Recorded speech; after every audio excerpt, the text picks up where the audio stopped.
সে ফিল্ডটা এত হাই, ওর পক্ষে ব্যস্ততার কারণে আমাদের সঙ্গে যুক্ত থাকা সম্ভব না। কিন্তু ওই কোভিড আমাদের একটা খুব সুন্দর সুযোগ করে দিয়েছিল। কোভিডের সময় প্রডিউসার সুশান্ত আমাকে ফোন করে বললো যে আমরা একটা টেলিফিল্ম করব।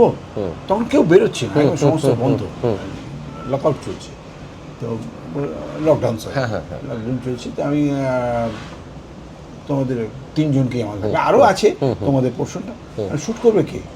বলো না, তোমরা নিজেরাই শ্যুট করে পাঠিয়ে দেবে, আমরা সে আচ্ছা ঠিক আছে, ভেরি গুড।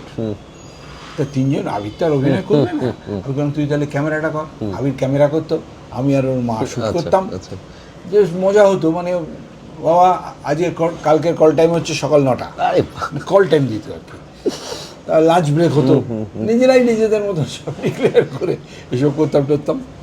সেই ছবি মানে কোথায় বেরোলো শেষে? এটা জি বাংলা, জি বাংলাতে বেরিয়েছিল, যেটা দেখা হয়নি। ওকে, বাহ বাহ।